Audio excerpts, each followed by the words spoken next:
Welcome to Raging Bullets, a DC Comics fan podcast, episode 486.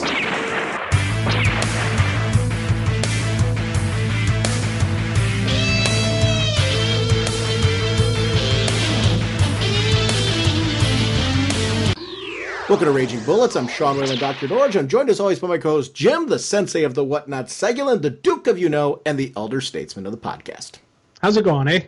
Jim, on this episode, we got a special treat, actually. This is a two-parter. We were joined by film writer and director, actually, that's not even summing up the many talents that he has, Wyatt Weed, and also producer Gayle Gallagher, as we talk about The Dark Knight Returns epic fan film. This is a two-parter because this first episode is going to focus on our discussion with them on The Dark Knight Returns epic fan film, but then we had also a unique and wonderful opportunity to talk about their film Shadowland.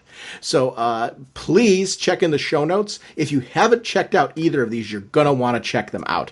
Jim and I both bought Shadowland, actually, and loved every minute of it. So our discussion about Shadowland, it gets a little spoilery on the next episode. So this is a great opportunity for you to watch the movie before you come in. It's available for streaming on Amazon right now, but also available for purchase, and all of those links are in our show notes.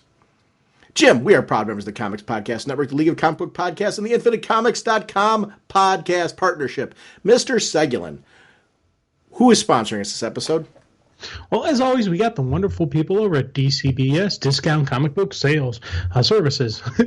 You just got flubbed.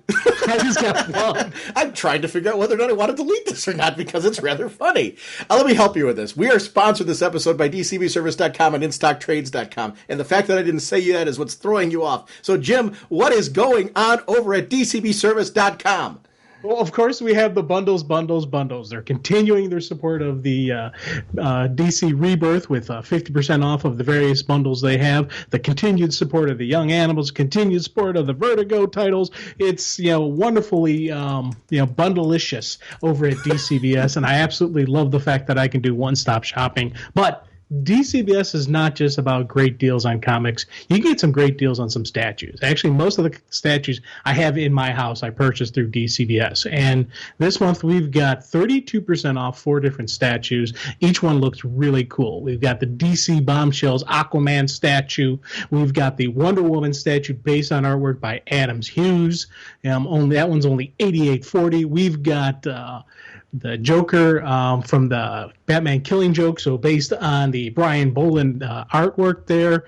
That's, again, 32% off, $102. But we also have a really cool Harley Quinn red, white, and black costume based on the Terry Dodson artwork, which is, again, 32%, only $54.40. So thank you, DCBS. Jim, we are also sponsored this episode by InStockTrades.com. Over at InStockTrades.com, they have Batman Trade Paperback Volume 1, I Am Gotham Rebirth, 42% off, only $9.85. That's their number one seller right now, the kickoff to Tom King's run. They also have their deals of the week. I'm a big fan of these. It's a chance to get some books you may have missed at 50% off. They have books such as the Flash Trade Paperback Volume 1, Lightning Strikes, 50% off, only $8.99. Justice League Trade Paperback Volume 1, 50% off, only $8.49. So be sure to check out InStockTrades.com for all of your collected edition needs. Thank you to DCBService.com and InStockTrades.com for continuing to support our show. I do want to remind everyone they're a digital partner. Link your Comixology accounts and your My Digital Comics accounts to your DCB Service account. Get 5% of those purchases towards your DCB Service order and support our show sponsor. As I mentioned at the beginning of this episode, this is the first of a two-part recording where Gayle and Wyatt were kind enough to give us 3.5 hours of their time talking about both The Dark Knight Returns, the epic fan film, and, of course, their movie Shadowland. Shadowland is one that I want to particularly make sure that our listeners have an opportunity to watch before joining us in the second part of this discussion. In the show notes, there are going to be direct links to being able to purchase Shadowland right from Amazon.com or to stream it right from Amazon.com. So there's 2 different ways depending on what you already have from Amazon. If you like the movie and you see it on the streaming version, make sure to purchase it from the website. That way, Gayle and Wyatt get some support from our fan community. They are wonderful people, and as you can see, I honestly connected to them immediately through their dialogue on this, and I'm really excited for you to hear this episode. They also have links to their various Facebook groups. They have one for the Dark Knight Returns movie, one for Shadowland, one for Pirate Media Group, their production company, Wyatt has one, Gayle has one, and also there's links to Wyatt's website. There's also a movie that we're going to discuss in the future with them called Four Color Eulogy, and there's some links to that as well. So please make sure to check those out into the show notes as additional supplemental content. And so without further ado, Mr. Segulin, what kind of a podcast are we?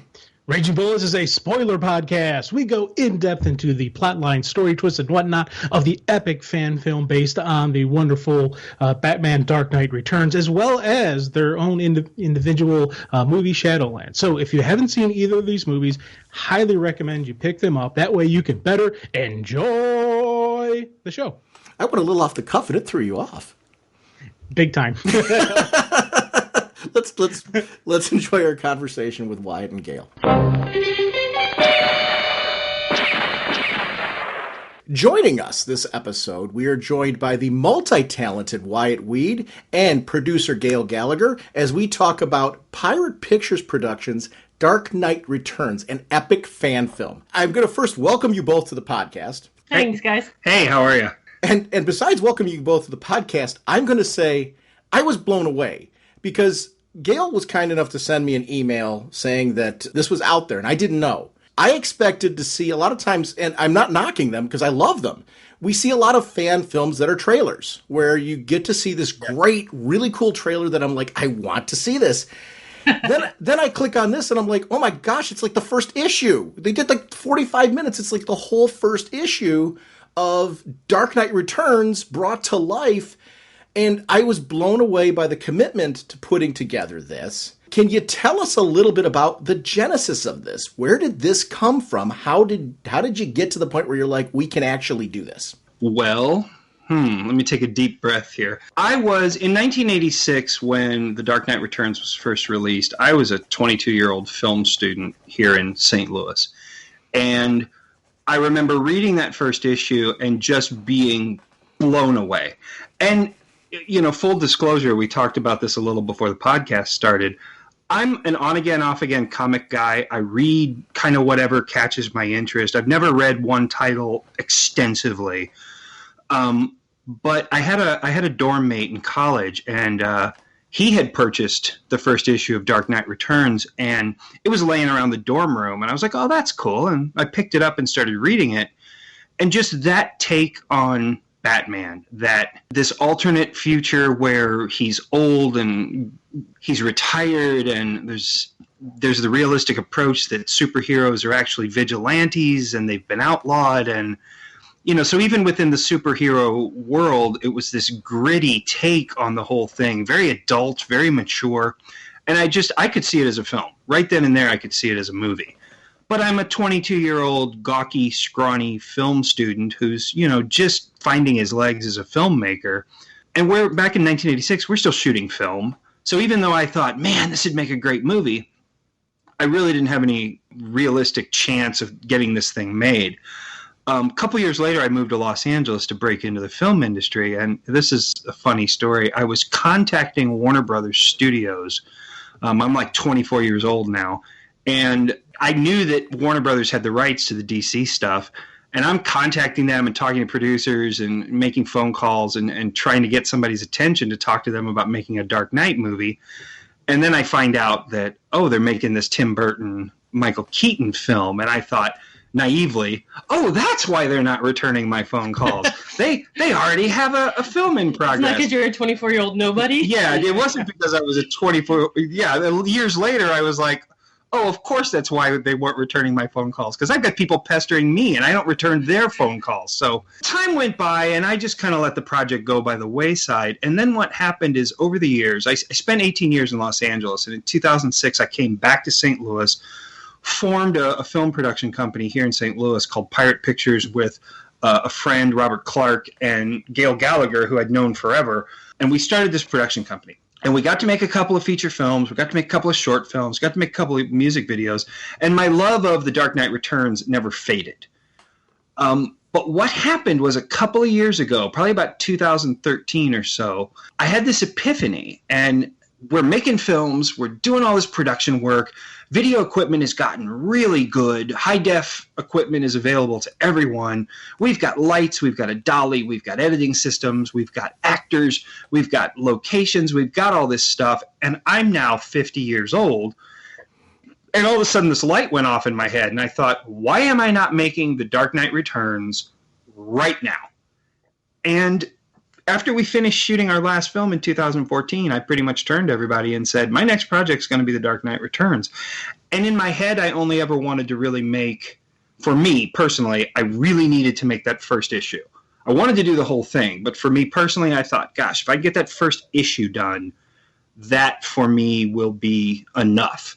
And little did I know that would lead to a whole lot more stuff and a lot of people asking for more and plans to make more, and it just kind of grew from there. But yeah, it's been literally a 30-year long dream to make this thing. So when I sat down to finally start writing the script and planning to shoot it, I knew exactly what I wanted. I knew what the shots were going to be. I knew what I was using from the comic, what I wasn't, which frames I was going to recreate. I was a long time thinking about this project before it actually happened. What was cool too is while we were on set, he always had the comic book with him. That was like his reference Bible. I've got an original, like a 1986. It was published like October or late 1986. It was one of the combined 4-issue graphic novels.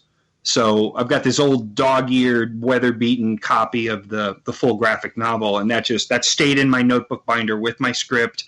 And there were times where there was debate. Well, was it this or was it that? And did he have glasses? Did he not have glasses? And we'd pull out the comic and we'd look and we'd actually, or somebody would ask me about a clarification on an image and I'd pull out the comic and say, well, this right here, this is what I'm looking for. And that would help inform the lighting. It would help inform, the bad guys, the costumes. It would inform a lot of things. It kind of became our storyboard. Yeah. And I was translating in my head as a youth. The film was already storyboarded because of the comic. But it's funny that as an adult and as a more experienced filmmaker, I started breaking down the comic frames and realizing, well, this is very picturesque, but it's not framed like a widescreen image. So I ended up, some of the images were perfect. Some of the images, I'd stretch them or I'd reposition them or I'd think, well, this looked really good in the comic, but I need to reframe this or shift this so that it'll look good as a widescreen image.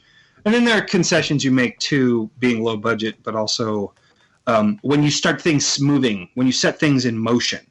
The irony of comics is that they're so dynamic and they're drawn to be in motion and look like things are flowing, and yet they're still images. So sometimes you start translating things from comic and you go, oh, wait, that doesn't work, or that's not possible. Or you just find out that, oh, this is going to be incredibly difficult to do in live action without a budget. But, we cheated and we made some compromises and some of it worked and some of it didn't. So I was glad you mentioned that you had the comic on set, because that was something when I watched the movie, I was immediately, after watching it the first time, I immediately grabbed the book. I'm like, okay, I got to reread it now. And that's how excited I got for your movie, by the way. And calling it an epic fan film is an accurate description of it, because this is not just a fan film. This is something, I think of Dark Knight, Returns as an iconic storyline. People throw that term out. Dark Knight Returns fits that. You just made an iconic fan film for this iconic book. So I absolutely, completely loved this and was so excited, and it got me re-jazzed to reread it. But the one thing that was running through my head the whole time I'm watching this and looking on the book and all that, wondering, is it harder to do an adaptation of something iconic like this, or is it harder to do the original stuff? Because you've written some original full-length films. And I was always wondering, which is harder, the adaptation or just that original thing where it's coming fresh out of your mind? This brings up a really interesting question, because you're kind of bringing up the whole thing of why do filmmakers make some of the decisions that they make? In the case of The Dark Knight Returns, for me, I thought it was really easy to do the adaptation because it's there. It's there on the page. It's good. I mean, it's one thing if, sometimes in adapting books, there are things written about in the books that are more imaginary, or you're into thought process of characters, or you're into philosophizing. That sometimes can be hard to translate into a visual medium. With Dark Knight Returns, because I thought the script of the comic was so well written and the images were so strong, to me it was just a matter of going through and sort of turning it into a structure that fit well into a movie. I just felt like all I had to do was grab the right parts, and I thought my job was fairly easy. Which brings me to the point of, I don't know why sometimes people mess with things the way they do, or why they don't just use the existing story. And I will tell. You're talking about like some of the big studio films? Yeah, like some of the big studio films. Like I've seen things like Watchmen, which is another one of my favorites, and I loved Zack Snyder's film adaptation. Me personally, I watched the first edit of Watchmen that was released in the theaters, and they took out the Black Freighter stuff, and they changed the ending of the film so that it wasn't the big falsely created alien creature appearing. It was actually Dr. Manhattan who supposedly caused all this destruction. I was okay with that because I think they made good decisions that honored the original story, and they kept about 80% of the original story intact. Then I see something like, here's a kind of an odd example, but I see something like Star Trek Into Darkness, where they essentially said, let's remake Wrath of Khan, and did a half-assed, butchered, crazy, weird, sideways version of it. And my first reaction was, if you can't do this better, why mess with it? And that brings me back to Dark Knight Returns. There was nothing to do better. All I had to do was go through and select the key moments, weed out the stuff that I didn't think contributed as strongly, and condense that into the film. Yeah, for me it was easy. I've written scripts that were original that are very easy and flow right out of the computer, and then I've written some scripts that I struggle with, and I have to fight every single page. But for me, Dark Knight Returns was easy. One thing too about doing a film like this, where the source material is, like you said, so iconic, and the fans are so, I don't know if rabid is the right word. Maybe avid is a better term, but you've got a tough audience that viewers can be really critical no matter what the material is. But to take something that, like Wyatt, there's people out there that have been fans of this particular book for 30 years. You got to be careful not to mess with their stuff. And I genuinely felt like, why am I doing this if I'm not doing it as accurately to the comic as possible, being practical at the same time? If I'm just going to mess with it and screw around with it or chop it up, why not go off and do an original? Why not leave this alone, go do something else? But yeah, Gayle brings up a really good point. I thought, if I'm going down this road, I'm going down this road. I'm doing The Dark Knight Returns. I'm not doing Dark Knight Returns similar, not Dark Knight Returns light, Dark Knight Returns, Batman versus Superman through a lens. I'm doing Dark Knight Returns, period, or at least my interpretation of it. So that brings me to one of my thoughts. I was connecting with you when you were talking about your experience originally reading Dark Knight Returns. That was high school for me at Ashby for Jim. And I remember when the first issue came out, I had who has a budget in high school for comics? I was able to get usually a couple comics a month. And at the time, it was one of the few times I was actually reading just Marvel. I was reading Marvel Team Up and Uncanny X-Men at the time. And Dark Knight Returns came out. And it was during that whole era, you mentioned Watchmen, the whole era where we started seeing these books come out that were like landmark books that were starting to make a mark. And I remember the first issue of that. I grew up a Batman junkie. Batman was my guy. The 60s show was the thing that, as a kid, I loved playing Batman, running around, all that jazz. So when that hit, I'm like, well, that's my guy. So let me see what this is all about. It's Frank Miller. I knew him from Daredevil in particular. Great run at Daredevil.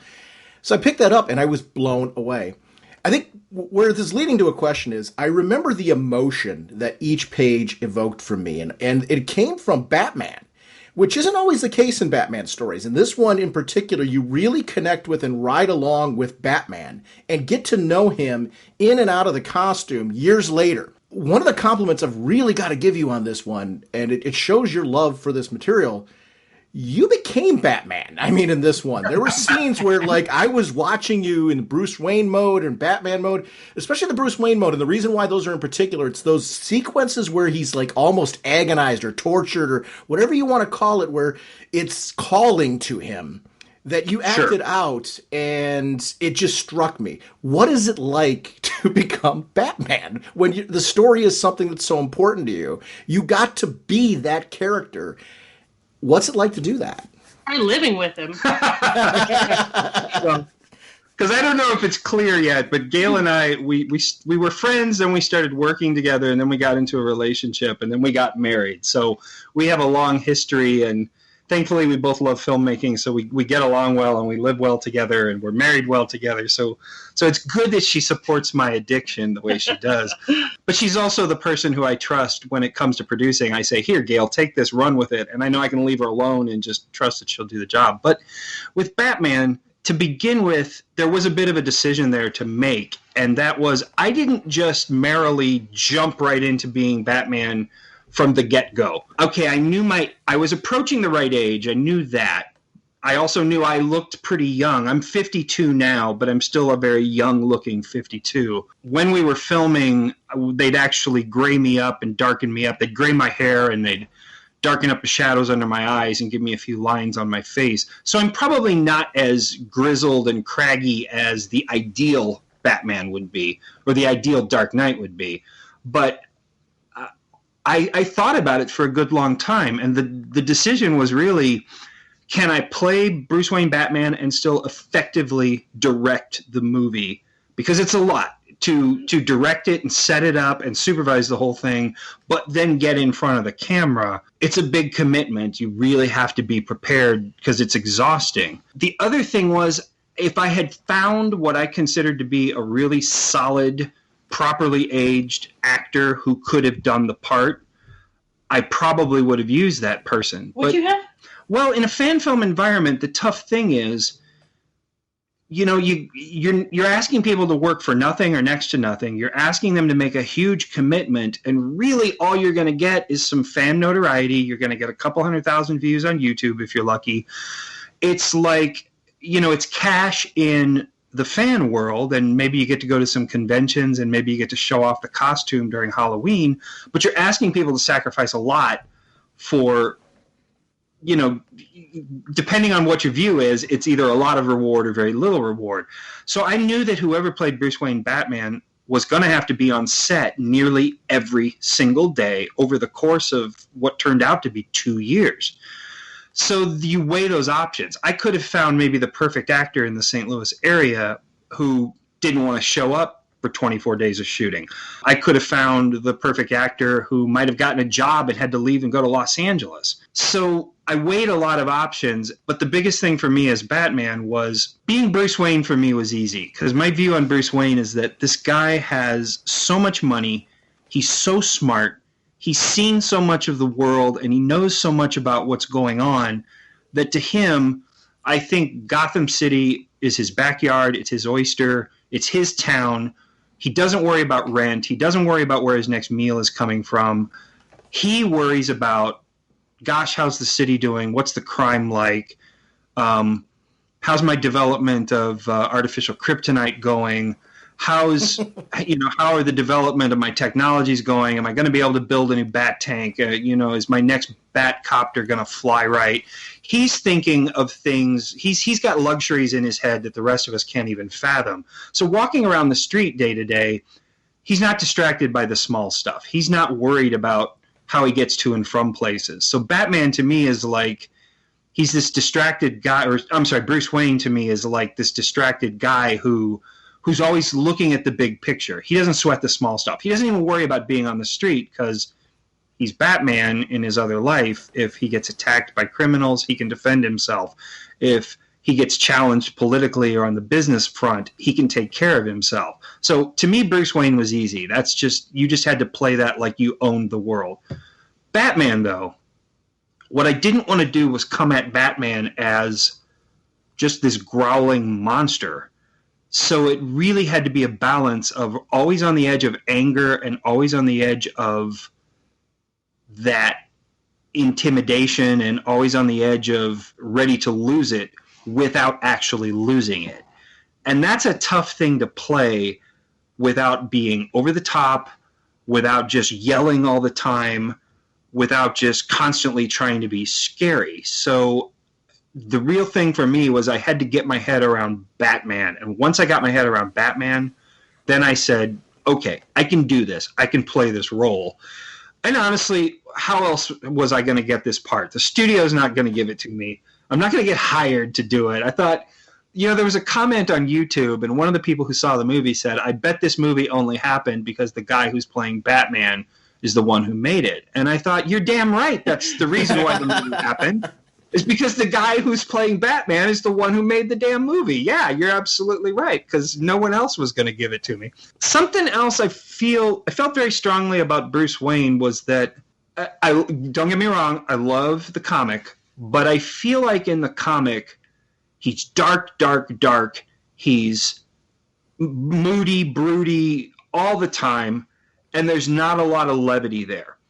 And one of the things I don't particularly care for in any of the films is if your Batman is too dark and down and depressed and moody, he's not a lot of fun to watch. So I think my Bruce Wayne, although moody and sort of lost in this, process and deciding whether or not to become Batman again, I tried to lighten him up just a little. And some fans have criticized that I should have been darker and meaner. But I also think that dark and mean and gruff for any length of time is not really a lot of fun to watch. Was that to kind of give you a little more contrast between Bruce and Batman? Yes. And as these films go on, if they go on, and I know that's a whole nother question, I want to see Bruce Wayne, not just Batman, but I want to see Bruce Wayne get darker, get moodier, get angrier and more determined as he goes. So this version of Bruce Wayne that you saw in this film, little lighter, little more willing to smile, little more willing to be personable. The next couple of versions of him you see as he falls deeper and deeper into this return to Batman, you will see him get more and more determined, less and less humor, but yeah, you needed that contrast. You needed that contrast between a slightly lighter Bruce and then a slightly darker but more controlled Batman. So, if all that makes sense.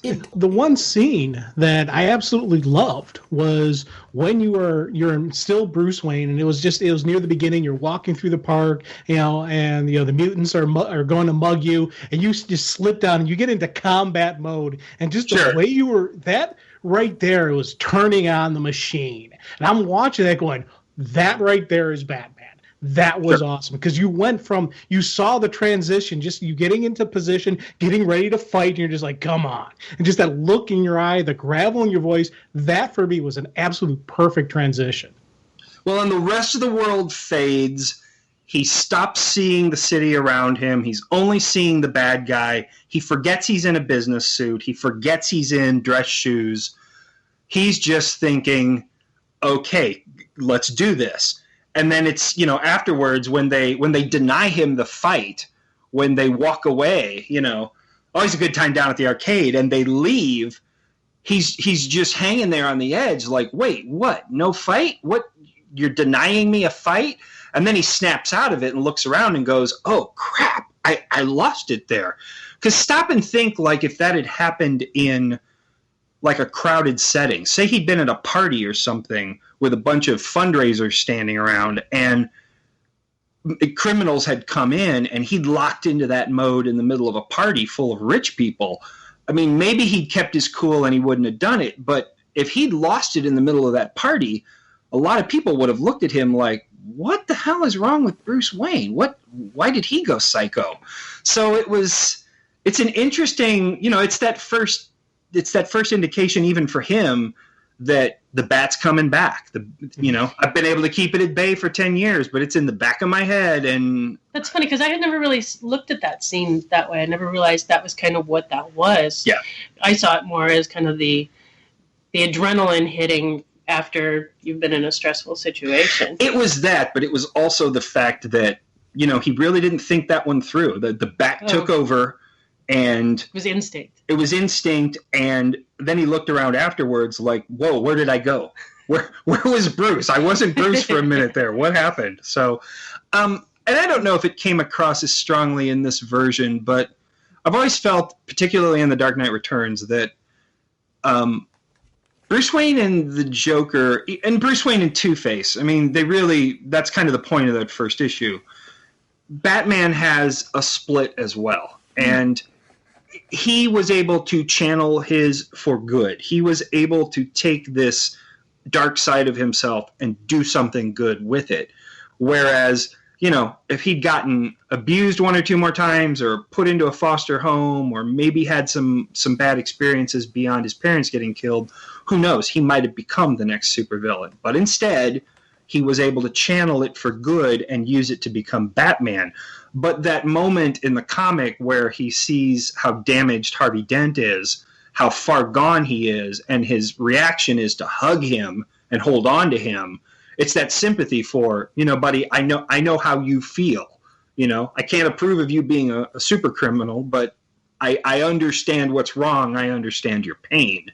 So I don't know if that all comes across, but that was part of what I was thinking, is that, Batman's an interesting study. I mean, the guy's got some screws loose in a very productive way, but he's got some issues to deal with. One of the things that really amazed me about this was the production values, because obviously you're going to have severe budget limitations when you're doing something like this, because it's not a moneymaker in what you're doing. It really is a passion project with the intention of just getting it out there. How did you deal with that in producing a 45-minute piece? Because that's really the reason why most of them are trailers. And I love that, not a knock, you don't typically see a lot of these opportunities to do something more expansive. What are the challenges in doing that? Well, it's kind of a cheesy old cliche to say, but there's a saying that is good, fast, or cheap. Pick two. If you want it to be good and fast, it's not going to be cheap. If you want it to be fast and cheap, it's not going to be good. If you want it to be good and cheap, it's not going to be fast. So we wanted the good and cheap route. So that's why we ended up taking 2 years to make it. And I think that was the key, was taking the time. There was a lot of patience involved. And I say patience because sometimes to get the production value, we needed 8 actors available, we needed a location available, and we needed the right weather. So sometimes just to get all those schedules to come together, it took a while. The end sort of bad guys racing around in their car, the cops chasing them, the running through the factory and coming out into the back alley and all that towards the climax of the film there, that took, I'm not exaggerating, that took a couple of months to get that all set up, because we had like 4 actors playing bad guys, we had 2 actors playing cops, we had me, 2 locations, a drone operator, crew. So to get all those people on the same page at the same time to be able to get all that done, we were going back and forth and swapping schedules and checking work schedules, because all these people had jobs. All these people had day jobs or night jobs, or they were musicians or working actors. So it just took the time and the patience to put the puzzle together and go, okay, when are you all available? When does this all cross over? And then the patience to find locations, because good location scouting was half the production value. So, we searched forever for certain things, and we got very lucky on certain things. There were compromises we made, like shooting the arcade scene. In the comic, I really would have liked to have had something that resembled like a Jersey Shore boardwalk. That's really what I think. The arcade in the comic looked kind of like an abandoned Coney Island. But what I had to remind him of is that we're in the Midwest. So there are locations here in the Midwest that kind of resemble what was in the comic book, and some people were willing to work with us and say rent us a pavilion in a state park that looked like the scene from the comic book, and they were going to give it to us for only $300 a day, but that still was more than we could afford in most cases. So we'd end up looking for something comparable in terms of production value. So like in the arcade, we just happened to get lucky and get an abandoned shopping mall that was due to be torn down. And because we got the shopping mall, okay, I varied from the comic book, but man, it was an abandoned shopping mall. So a lot of times, there was the cool factor, there was the availability factor. Sometimes it came together. I've caught a little bit of flack from fans because I didn't do, when Bruce stops under the streetlight and the two mutants approach him, I staged it in a kind of a park environment. And that was because trying to get a street location here in a dicey looking part of town, get the permission to close it down, and then light up the entire street, it was a huge undertaking. Well, when this closed area of this old courthouse became available, and it had these beautiful white globe style street lights that were lighting up half the park to begin with, when those guys said, yeah, you can shoot here, I decided, okay, I'm going to alter this scene, and it's not going to be Crime Alley. It's going to be this sort of Central Park type setting where it's dangerous to walk through the park at night. So there are concessions I made because of that. The Batcave, I would have loved to have done like what they did in the comic, where it looked like an old collapsed stone structure, like you'd gone under the foundation of Wayne Manor, and there were these old, stone cut stairs going down into this cave. And we found a location like that, but the location wouldn't sign off on letting us do a Batman film. So instead we shot the entrance to the Batcave on the stairs to a water slide. Wow. Which again, so in those special effects shots, in those wide shots of the Batcave, in the original footage, it's Bruce and Alfred standing on the stairs to a big, enormous, circular yellow water slide. That's great. So we took out the water slide and put in the Batcave beyond. But the point is that we looked for these big industrial, cool-looking stairs that had scope and scale. And like you said, with all due respect to a lot of fan films, because some of them are quite good, and some of them you can see the intention and you can see the enthusiasm that they were going for. But I could see, like in another fan film, like maybe they shot the entrance to the Batcave on the wooden steps in their basement. The one thing I wanted to get across is if I couldn't get the exact thing, I wanted something of value. And it really it came down to being patient, searching, continuing the search, searching a little bit longer. Wayne Manor. God, what a pain in the butt Wayne Manor was. Because here in St. Louis, we do have giant mansions. We have huge multi-million-dollar spaces owned by very wealthy people. Then it's a matter of getting in contact with these people, getting them to say yes to a Batman film, and then getting them to let you take over their mansion for the day or two that you need to shoot, letting a film crew in, and then letting you in there in the middle of the night. I mean, a lot of people are like, oh, you want to come and shoot on my mansion grounds for 2 hours in the afternoon? Fine. Oh, shoot all night in my mansion? No, I don't want you in here overnight. And it's understandable. If you're a film production company, if you're Warner Brothers, you throw $5, $10, $15, $20,000 at them. Oh, yeah, shoot as long as you want. Money gets you those things. But for us, we were having such a difficult time getting permission to use a mansion that we found these great guys at this place called Barnett on Washington here in St. Louis. And what it is it's a 1920s era former insurance office that got built. And then it went empty during the big 1929 stock market crash. And then it got started up again as several businesses. And then it became a nightclub. And finally these guys came in and they purchased it and they rebuilt it and they refurbished everything back to the 1920s.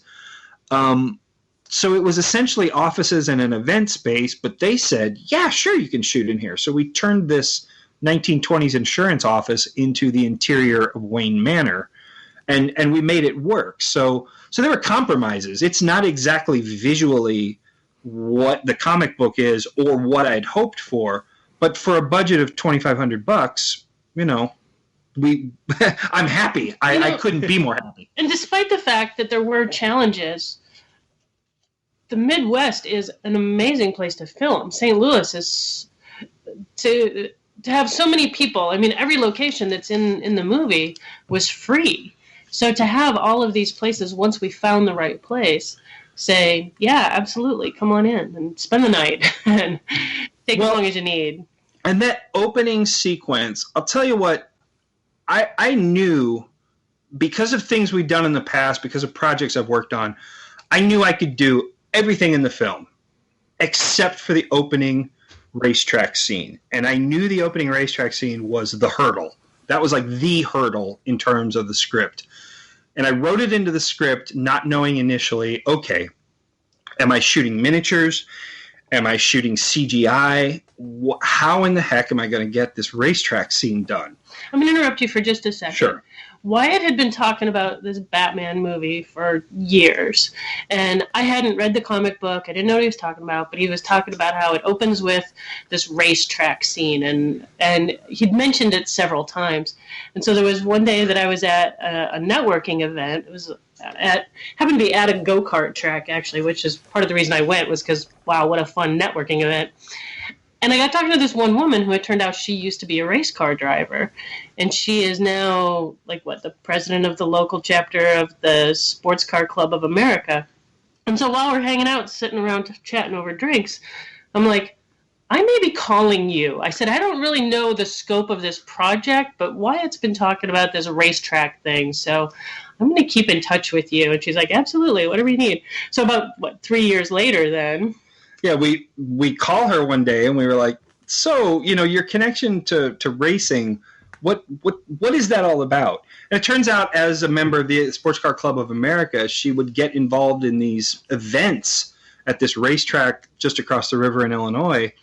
And she knew drivers, of various different types of cars. So she figured out that she could get us onto the racetrack during one of their racing events.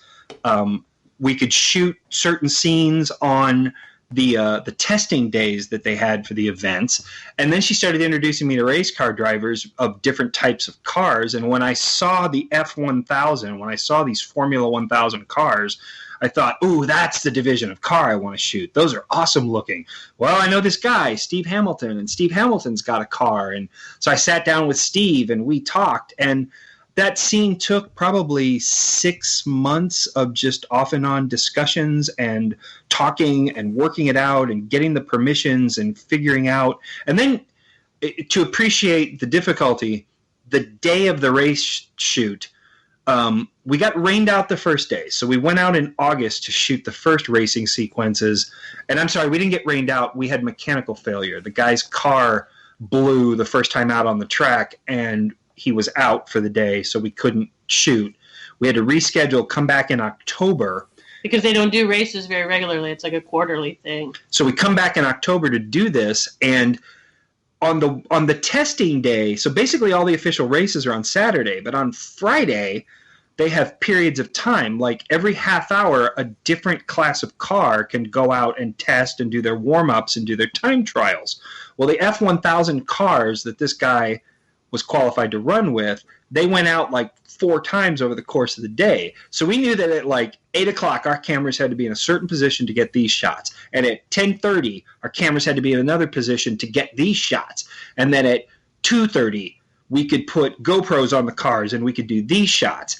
And basically we had 4 chances throughout the day to get our shots, do or die, and make it work. And I have to admit, I was as happy and exhausted, and that day when I left the track and I was driving home, I knew we had it. I thought, this is it. We have the $1 million opening of our film. People aren't going to believe this. We have the Ferris 6000 racetrack opening sequence. We got it. And I was relieved and at the same time so exhausted I could barely stay awake to drive home, because I was deflated. But all the stress had flowed out of my body. All the adrenaline had left my body. It was just like, whoa, oh my God, we got the racetrack scene. So, sorry, that's a very long answer for your question. No, talking is not our problem. Talking is really not our problem. One of the things that I figured out years ago is that it's amazing what you can get if you ask for it. Yeah. And I think that a lot of fan filmmakers, young filmmakers, don't even realize that, hey, just go ask. The worst somebody can do is say no. Yeah, that's true. With the Batsuit as well, because I worked in Los Angeles and I did a lot of special effects work, I did sculpting, I did mold making, I did a lot of that stuff. There were aspects of the Batsuit that got done very cheaply as well. Like, Gayle was able to do a head cast of me. I was able to make the head cast myself. I was able to do the bat cowl sculpture and the molding myself. We were able to create all the pieces of the Batsuit here, and we did it with stuff we had on hand or stuff that we could buy locally. So we produced the Batsuit very, very cheaply. I would have liked to have had a more elaborate suit. I would have liked to have done things differently. I would have liked to have had certain materials to use on it. But ultimately what we got worked. So again, not throwing money at it. Yeah, $2,500. Yeah, $2,500 for the whole film. But, that's a lot of time and effort. That's a lot of people donating their time. That's a lot of guys driving to and from location, spending their own gas money. I can't imagine what the fuel alone cost for that guy to race his car around that racetrack all those times for us to get those shots. So if you'd factored everything in and what this film should have cost, this film probably would have cost 40 or 50 grand if we'd actually had to pay for everything, and if everybody gotten paid what they were worth. So, speaking of, you talk about everybody getting paid what they were and all that. One of the things I really loved about this was the cast. I mean, I thought it really is a stellar cast. Is it hard to, when you're doing something like this, to find the right people for the roles? Because you've got great casting of iconic characters. You mentioned Alfred before. The Batcave scene I loved because we were actually looking at it with Alfred. The way that it was shot. And I liked, as he was glancing over, we were seeing it like we were hanging with him. Jim Gordon and the conversation between Bruce and Jim. There's Sure. The Joker. Getting all of these characters, and even Dave from Dave. Yeah. Because you really, honestly, if you were having trouble shooting on the racetrack, you should have just consulted Dave. But Yeah. I loved everybody in this film. Is it hard to do that for a fan film when you don't have budget to be paying everybody what they're worth for it? Before Wyatt launches into his answer, one of the things that I've been amazed at with the cast that we ended up with was, between shots, hanging out, figuring out how many of these people are hardcore comic book geeks. So, one, we cast the right people based on their looks and their talent, but at the same time, I think a lot of them truly, once they found out we were doing a Batman film, had the passion that they were going to come out and do this one way or the other. Yeah, I agree. A lot of the people who ultimately did get involved, they were big fans. Dave the Weatherman, oh my God, when I asked him about being in a Batman fan film, he freaked out. He was beside himself. And he's an actor who does local stuff. That's his passion. But he's actually a St. Louis City police officer. So if you can imagine a police officer working in the inner city of St. Louis and all the stuff that he's got to deal with, then getting giddy like a schoolboy because he's going to work on a Batman film. Yeah, that passion. There'd be times when we were shooting scenes where I'd walk off and go deal with camera problems and issues, and I'd come back and the cast and crew would be standing around, arguing about comics or fighting over who was the best, or no, you're wrong about this, and no, that wasn't that issue. You've got the wrong issue. So I'd walk away to go deal with a problem and come back to just this huge geek argument, which was really actually very nice. But with regard to the cast, again, I can't stress enough the issue of taking the time to find the right people and cast the right people. One thing I definitely wanted to do was I wanted to be as age appropriate as possible. Another thing I noticed with fan films in general is, say you've got teenagers or you've got 20-something-year-old fan filmmakers, they tend to cast from the pool of people around them that they know. So you end up with a Joker and a Commissioner Gordon and a Batman and everybody else all in roughly their 20s. So I was very determined that if I'm supposed to be 55, I definitely wanted a 70-year-old Commissioner Gordon. I wanted a guy who was the right age. I wanted an older Alfred.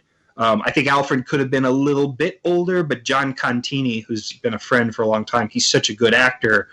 And I knew he was really probably the only one who could pull off the English accent and give the character the right feel. John Contini also has boxes and boxes and boxes of comic books in his basement. Yeah, when I went to him and said, "Would you consider playing Alfred the Butler in a Batman film?" Yeah, he was tickled to death. He was honored to be asked to play Alfred. He treated the role with respect. But again, it was just taking the time. Finding Carrie Kelly was a tough one because I don't know a lot of young actors. And what I didn't want to do, if you can imagine, I didn't want to put out a bunch of casting calls locally because I really just frankly didn't want to go through 100 people, most of whom wouldn't have been right or had the experience necessary just to come up with one or two people. So a lot of this took place in inner circles. Like, I would start asking around in the high school acting circles and start talking to the drama teachers I know to find Carrie Kelly. So rather than try and fill up a room full of 13 to 16-year-olds who wanted to audition, tell me who your good students are. Tell me who looks like this, but that who you trust and like. Because acting and directing on a feature film with a budget is tough enough. You don't want to be on a no-budget fan film and then suddenly find out you're dealing with a diva or a jerk or someone who doesn't understand the process. You don't want to get into it and find you're halfway through a project and then find out you're dealing with somebody who's unpredictable, who's going to hold you hostage. All the people who were on this film wanted to be on this film. They were enthusiastic. They thought it was a cool idea. They wanted the experience. I didn't have to drag anybody kicking and screaming onto the project. And I think because nobody got paid, it wasn't like they were there just because it's another job. Yes, true. There wasn't that attitude either. They kind of shared maybe not near as much of the passion that Wyatt has, but they shared the passion for the project. And two last things that one of the things that really helped us was just by fall of circumstance, the script broke down very well into chunks. I didn't write it that way on purpose, but I noticed as we were going along that other than Bruce Wayne Batman, everybody had like a relatively short thing to play in the film. So it's not like I had to ask people to be there for several weeks. I could get Commissioner Gordon in and out in 2 days. I could get Alfred in and out in 2 days. I could get the bank robbers in and out in 2 days. I could get Carrie Kelly in and out in a day. So I wasn't asking for huge commitments of time. And because of the episodic nature of the film, it seems like there's all these cast characters, but they're really in it for just a scene or two. They're in and out of it fairly quickly. The news broadcasters, Bill and Dave, we spent like a 6-hour day on an actual television broadcast set, and we shot all their scenes in a day. We'd set up the scenes and we'd just blow through them. You did one rehearsal with them as well? Yeah, I did a rehearsal with them, and then we shot out all their scenes, and then we sprinkled those scenes throughout the film. So even though it seems like they're in there for a lot of time, we did it in 1 day's worth of shooting. So we weren't asking people to come and just do this forever. It wasn't like this big, huge, long death march. The thing that is coming to me now, though, that's interesting is I shot this with one film in mind, and some of these actors, and this is no judgment on the actors at all, I cast certain people thinking, well, maybe you're not a professional actor, but you really look like this character, and I know you can do this for the amount of time that I need you, so would you do this for me? Well, now that we're considering making more films, some of these people I'm worried about, are they going to be available? Will they be able to take the commitment of doing more films? Is Carrie Kelly going to grow up? Yeah, is Carrie Kelly going to grow up too much and not be able to keep doing it? So I have some concerns moving forward now because I didn't plan it like that, but I think we're going to be able to make it work. I think we're going to be able to make it happen. So I'm worried about Spike. I'm worried about Spike growing up. I'm not sure Spike can grow a whole lot more. I think if Spike grows too much more, he's going to like develop his own gravity and become his own planet. One of the things I was wondering is in front of the camera or behind the camera. What are you more comfortable with? What do you enjoy doing more? And was it what were kind of some of the difficulties in doing both roles? I was lucky. I didn't plan it this way. I was just lucky it happened this way. I had done a film several years ago called Trinity.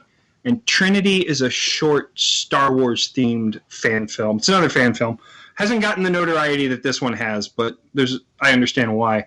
But in Trinity, I directed and I acted as well. And it was maybe a 15-minute long film. I wasn't really prepared for how difficult that was going to be.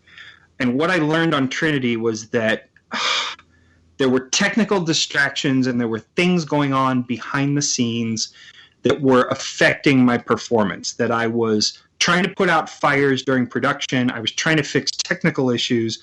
And then I'd have to step in front of the camera and be ready to go as an actor. And it was tough. I don't know that I gave my best performance. Well, having done that, having had that experience, I figured out that going into The Dark Knight Returns, what I needed like an assistant director who I could trust, so that when I was on camera, he would essentially ghost direct. So when I was on camera, he could look at the shots, look at the scenes, and give me advice, make suggestions, tell me whether or not, he thought we had the shot or not. And sometimes when I'm on camera, things go unnoticed technically. There are focus issues, there are camera movement issues, things show up in the background that aren't supposed to show up in the background. Now, with digital technology, you can review the shots, but you can spend all damn day reviewing shots. So having someone behind the camera who I trust was a big plus. I also learned that sometimes you need a moment. As simple as that sounds, it's tough on film because you have so little time, you're moving so fast. But when we were getting ready to do the scenes between Bruce Wayne and Jim Gordon in the bar having a drink, getting into the bar, getting the shots set up, getting that all coordinated, getting everything ready to go, that was a crazy day. And then all of a sudden we were ready to shoot, and I sat down in the chair, and I just turned and I told my AD, I said, give me a minute. I said, let's just chill for a minute. Just give me a couple minutes. And we talked. And I talked to Rick, the actor playing Jim. And, we just chatted for a moment. And everybody just sat and relaxed for like 5 minutes. And then I said, let's run a couple of rehearsals. And we ran a couple of rehearsals. And then I felt fine. And then my head had switched over. I was no longer the director behind the camera. They knew what the shots were going to be. We'd laid out all the technical stuff. Now it was time to turn the hat and be the actor guy. And that's sort of how the rest of the show ran. It's like when I walked out from behind the camera and I got ready to walk on set, there was a very quick period of time where I just had to switch the concentration. And I had to go from technical to emotional. And as the film went on, that got easier. It got easier to switch gears like that. It got easier to change the hat around and switch over into acting mode. Do I recommend it? It's very, very exhausting. It's very thrilling. It's very exciting. It's very rewarding. But it is exhausting. I wouldn't mind doing it again on other projects, but there's times when it's really, really nice just to sit back and watch the shots and make the shots happen. But I originally went out to Los Angeles with the idea of being an actor. And I had some acting success, and I love acting. But for me, it's really about the directing and the filmmaking. I mean, if I had to choose one or the other tomorrow, it would be the directing. But I can't deny that the acting is a thrill. The acting is a lot of fun. It's just, I don't recommend a first-time filmmaker, though, walk on set and try to do a very technical production and act in it at the same time. It's a lot to be going on in your head, and you got to do a little practice to get to that point. Is my recommendation. So. How do you know when to stop? And here's what I mean. I know from doing a podcast, and it's not the same as what you do, but this is my baby. This is my hobby. It's different. You guys are doing professional productions. It's a very different avenue. But I get a little glimpse into your world by doing this, in the sense that when I'm done with this, It's my baby. I'm proud of what I've made, but I'm always saying to myself, geez, I wish I had another hour. I wish I could, go back and take out every every every things like that. I used to do it when I first started doing this podcast, and quite frankly, I killed myself. There was just, time it's a commodity. This isn't my full-time job. I'm a tech director for a school district. My hours aren't 9 to 5. They go well beyond that. When I come home, this is my therapy. Now, in the case of what you're doing here, what I marvel at is just how tight this is. You look at it, you have to look at it differently than I do because it's your baby. How do you know when you put something like this together to stop, to go like, you know what, I've done as much as I can do. It's not going to be, you probably look at it and go, I wish I had done this. I wish I had done that. And that's normal. How do you know when to stop when you do something like this? And it's funny because, yeah, you do look at things and go, gosh, I wish I could have done that better. Or, gosh, I wish I'd done that differently. It's funny, on the version of The Dark Knight Returns that's on YouTube, you have to understand that I watched this thing countless numbers of times before it got posted on YouTube. My wife watched it. Some of the cast and crew members watched it. And then we had a cast and crew premiere at a packed theater here in St. Louis, I don't know, a few weeks before it went on YouTube. They all watched it. And nobody noticed that behind Dave, during one of his weather update scenes, there's a misspelled word. There's a news release from Gotham Water and Power, and it's supposed to be no power will be turned off. Oh, can I say what it is? Tuned off. Yeah, tuned off. Yeah. I cannot tell you how many damn people saw that film in advance, and nobody noticed that it said tuned off. I didn't notice. Nobody noticed. The film was on YouTube for, 48 hours, and a friend of mine wrote me and said, it says tuned off. And I was like, damn it. But, by that point, we'd already accrued several thousand views, and I was like, well, I'm not replacing it at this point. I'm just going to live with it. I have since fixed it. And also, on all those screenings, there were names misspelled in the credits. There were people listed twice in the credits. They were there at the theater. They saw the screening, and nobody noticed that their own names were misspelled differently in two different places. And then there was one person whose last name I got completely wrong. I mean, I mixed his name with his brother's name, and instead of his last name, I put his brother's name as his last name. And again, I don't know if they were just so damn excited from watching the movie, if they weren't paying attention. I don't know what the deal was. But nobody came up and pointed these things out to me. So stuff like that, that's just funny. That's just silly. But to your original question, I think for me it becomes – I think as time has gone on, I've developed a filter for diminishing returns. Like I have tweaked – like you, I've tweaked audio and I've tweaked effect shots and tweaked edits beyond the point that the audience is reacting or that people are seeing. And I'm constantly amazed by, well, I need to fix this. And people go, well, why? What do you need to fix? And I show them what I'm talking about. And they go, oh, geez, I didn't even see that. So I think now over the years, I've come to a point of, I feel like maybe my 80 or 90% is everybody else's 100%. So, and I mean that on my own projects. I don't mean my sense of the world. I mean, when the project is at 80 or 90% for me, I know it will play like 100% for everybody else. And with Dark Knight Returns, I have to tell you what was motivating me was the buzz was building, the word was getting out there, and I just didn't want it to sit too much longer. I felt like if it sat too much longer, I was going to lose the buzz. So I think we were winding it up. We were getting ready to do the cast and crew screening. I think it was like mid to late October, and we picked a date, and we said it was the day before Thanksgiving this last year. It was like November 23rd. And I just said, let's make it November 23rd. That's when it launches. And I'm not answering your question very precisely, but I just feel like if I stop one or two steps shy of exhaustion or one or two steps shy of obsessive, that's just about right. I like that. I feel myself when I'm starting to ask, is this good enough? And I've asked myself that a half a dozen times. That's probably the indicator right there. Because I've been accused of noodling projects before. There's a project I think we're going to talk about later that I know I noodled way too much. But yeah, I think you learn to lighten up over time. Over time, you learn to just relax and just, take it with a grain of salt. And like the misspellings. 10 years ago, I probably would have I would have committed suicide over that one. But now I just laugh. Now it's just, it's a misspelling. How stupid is that? But it didn't come out of incompetence. It didn't come out of lack of caring.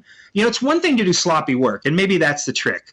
There's a difference between sloppy and doing a good job and doing the best job that you can. And I feel like if I've done the best job I can, then it's okay to stop. Sometimes I see people release stuff and they're just being lazy. They're just being incompetent. I don't want to be accused of that. As long as I feel like I've done a good job, then I'm okay with releasing the project. Maybe it's not perfect. Maybe people don't like it. Maybe there's criticisms, but it's not because I didn't try. So if that makes sense. It makes perfect sense. I'm looking at the action sequence with the boiler room where Batman bursts through. It leads me to a thing on this one. One of the things I really enjoyed about your acting in this was the emotion. There's a lot of sequences where there's intense emotion. And you mentioned the humor. I actually quite liked Bruce's humor in this because I think it added a contrast to when we saw Bruce in more... turmoil is not the right word that I'm looking for. There's that internal build of, the voices in his head kind of reminding him of who he once was and how he thirsted for that again. So we got to see that build, and I think that contrast was really sharp from that. Then we see him when he's in Batman mode, and you're bursting through the boiler room door, and it was just very intense. And that comic for me did that. And I think it's hard to take something that's flat like that allows your mind to tell the story, and then act it out and basically show people what was going on in their heads, and you did that. So where do you get that from? How do you internally build yourself so that you're visually bringing that to life on screen for us so we see it come to life? Not to get too actory, not to get too method on you, but I remember I took some fairly intense acting training in college, and I studied acting at Southern Illinois University, and then I studied acting at Webster University, and I ultimately switched over to the filmmaking studies, but did some fairly intense acting study early on, and you learn all kinds of tricks, and I think for every actor it's different. But for me, when you study acting, a lot of times you study a certain amount of movement and improvisation, and even in my case, ballet, like pre-ballet. A lot of us went through at least the movement classes. We didn't go into ballet, but we studied movement. And, you see all the funny sort of cliche scenes where, be a tree, be a bug, be a flower, and stuff like that. And to a certain degree, you do that in acting. They say, be as flat on the floor as you can, be as big as you can, be as soft as you can, walk like a cat, walk like an elephant. And you do those things. And until you really learn what the hell you're doing, it's all just very silly and ridiculous. But when you're doing something like Batman, there can't be any reservation. It's interesting that you mentioned the boiler room scene, because something that happened there was the woman crawls away. She crawls away on the floor. She turns around and she looks back, and there's a shot through the broken glass, and you just see Batman and his shadow, and you see him wailing on this guy. And we did that shot a couple of times, and we were trying to get it to look good. It's like, no, you need to raise your arms higher. You need to move over more to the left. We're not seeing enough of your shadow. And it was becoming very technical, and it was losing something. So we got one that Jason, the assistant director, he liked it. He says, I think you're going to like this one. I said, okay, cool. We got one you think I'll like. Let's go again. I'm going to try something. And we rolled again, and on action, I cut loose. And I mean, and I wasn't hitting anybody. I think we had already taken the mugger, the actor, we'd taken him out of the boiler room. I was just swinging it midair. And I started swinging and growling and punching the wall and kicking the door, you know, pulling my punch back and ramming my elbow into the door and the wall. I was leaving blue paint marks on the wall. From the gloves. I was leaving dents in the wall. I was cracking the door. I mean, I really cut loose. And my focus was, this is a mugger who just tried to kill a woman. You scumbag, you piece of crap. This is what you get. And when they called cut, there was a bit of silence, and then everybody started laughing. And it was the nervous laughter of, holy crap, I can't believe he just did that.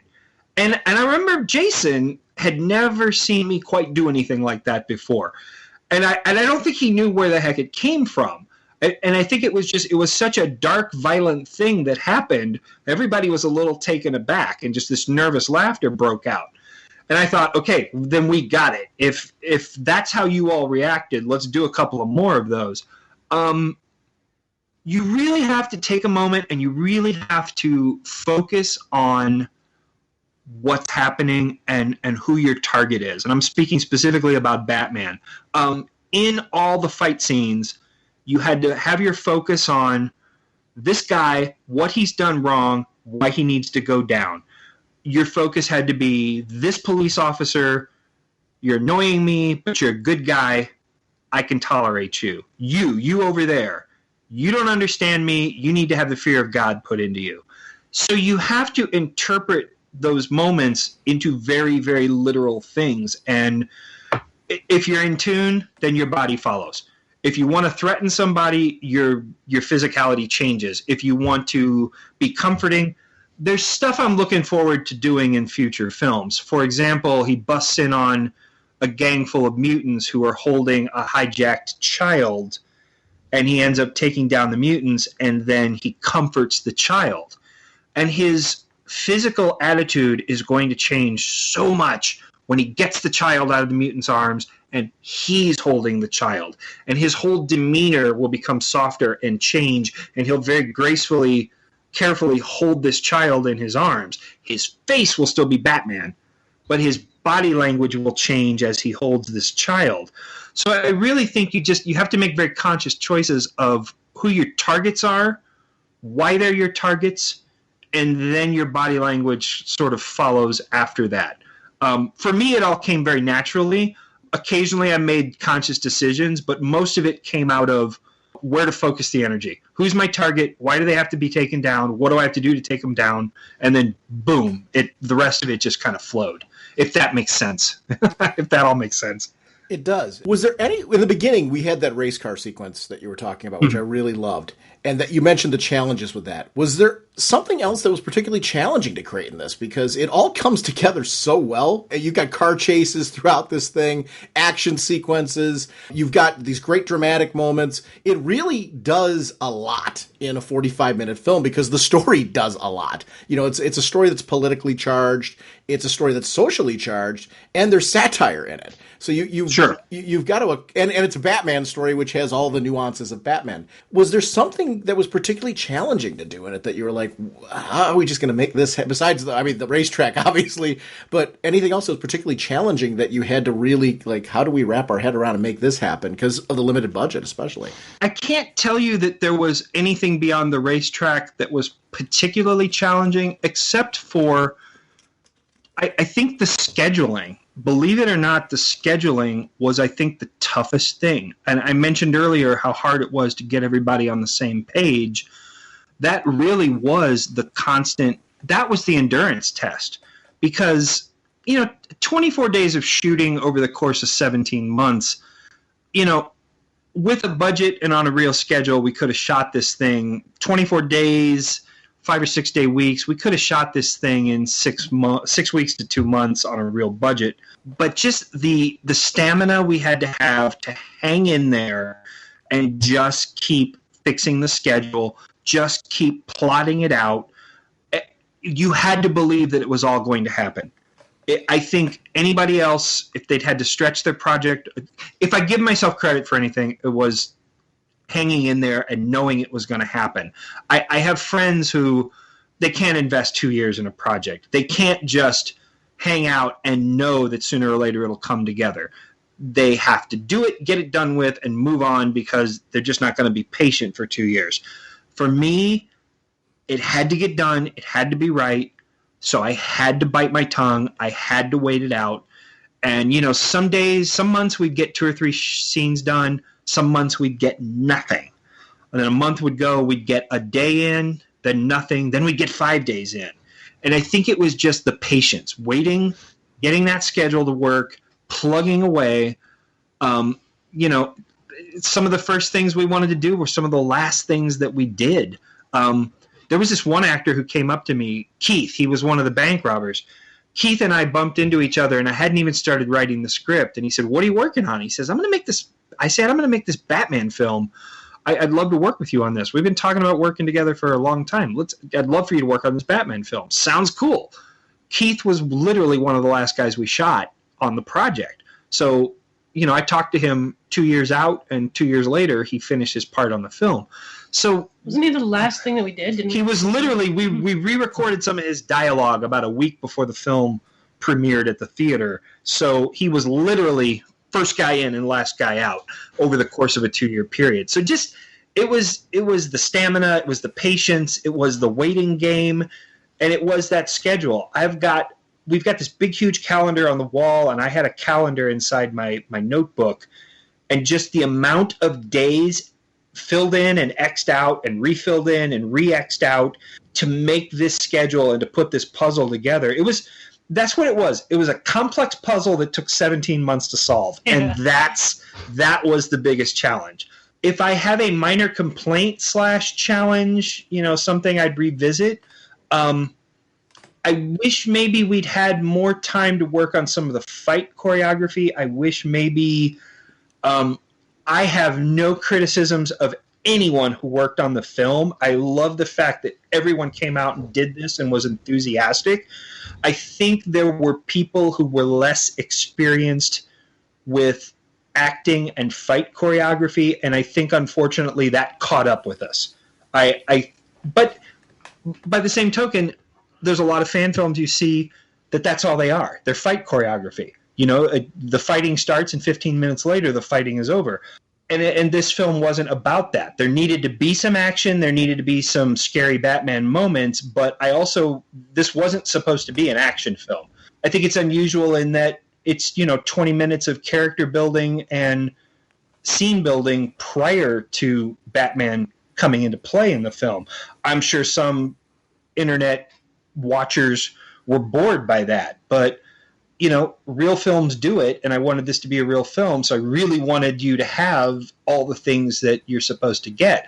I don't have enough patience in the day to watch another lightsaber battle film. I'm so tired of fan films that are just fight scenes and lightsaber battles, and sometimes it's brilliant choreography. But anyway, I'm rambling about that, so I toss it back to you. Well, actually, I was going to ask about, because you're talking about the fight scenes, because you had the one where you're on the hood of the car and you get thrown into some boxes. And was there discussions about physical injury? Did you have a stunt person in there? Did you have like stunt coordination, or was it one of those things where you're like, I'll be okay, I think? Or what was the level of degree of difficulty and or danger and concerns, especially from your wife? Well, it's interesting because there's a lot of cheats in the film. I know how I've worked on big projects. I mean, probably one of the biggest projects I ever worked on as a special effects guy. And we're talking miniatures and visual effects, not physical effects. But I've worked on stuff as big as like Mission Impossible 2, where, we had a $135 million budget.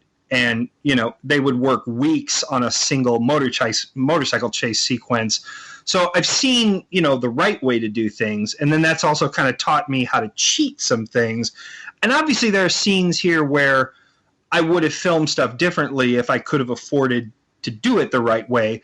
But we cheated a lot of stuff. What's interesting is you mentioned the Batman on the hood of the car and the fight scene, or the crash scene. Batman on the hood of the car was a crash dummy that we built.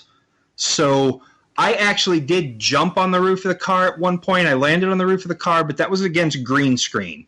So luckily the car wasn't moving for that scene. It was just me jumping on the front of the car, and then we composited in a moving background. And then for the shots of me actually holding on to the car, it was a crash dummy that we constructed.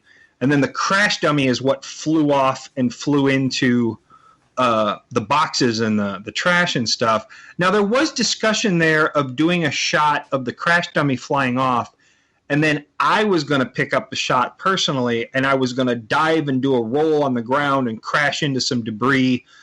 And we decided not to use that shot, or not to do that shot, just because I didn't feel we kind of needed to see Batman disappear. I thought if we lingered on Batman after the crash too much, then we were going to see where he was, we were going to see how he was oriented to the door, and we were going to wonder why he didn't appear more quickly.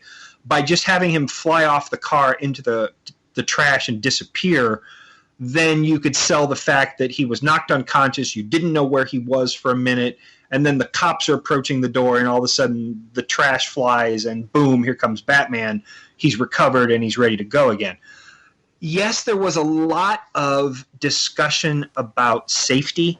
When Spike gets thrown into the wall and he gets electrocuted, for example, that was a combination of some careful visual effects and some cheats that a lot of people didn't really notice. Like the actor Bill, who was playing Spike, we tipped the camera on its side, and he was standing on one leg, and he sort of leaned out on one leg, and then on action, he sort of leaned back on that one leg and crashed himself into the wall and shook and convulsed like he was being electrocuted, and then he dropped himself to the ground, and he dropped just out of camera and onto a pad.